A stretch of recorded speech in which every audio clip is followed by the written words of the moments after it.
I do want to talk about how Black women have helped lift me up in some of my hardest moments. And it wasn't until I worked here at ABC that I had a Black manager for the very first time. And it was the first time I felt seen and heard, like I was allowed to be my fully nuanced self. Yes. And there wasn't someone who was going to pick out a trait that they felt most comfortable with.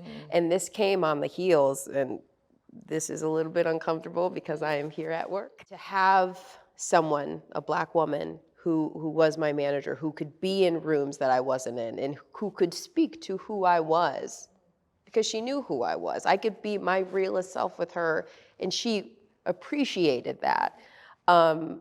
It made a huge difference. And feeling suicidal in the last year, I'm gonna be like a crying mess.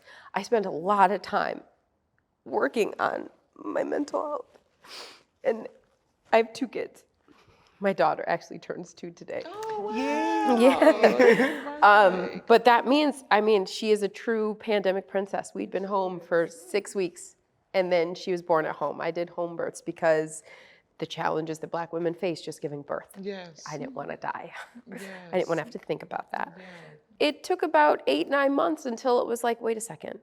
Not only am I not good, I am so not good. I need help. And I never had a pill bottle sitting next to me, but there were times where I was walking my dog and thinking about what would it be like if I wasn't here? How would I do it? What would that be like? How long would it take for my husband to move on?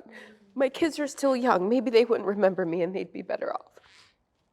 And it was realizing that I needed help, that I needed community, that I needed to allow myself to rest. So I spent a lot of time in therapy, intensive therapy, and started taking SSRIs to help me feel better, despite having some stigma around medication.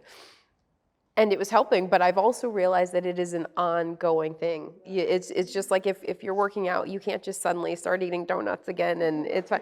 You've got to maintain it, and finding ways to do that while also accepting that I deserve luxury. Yes. I deserve convenience. Yes. My 4-year-old the other day asked me when I was putting him in the car, I didn't have to go to work that morning, and he said, well, Mama, if you don't have to work, why can't you take care of my 2-year-old? Why is the nanny here?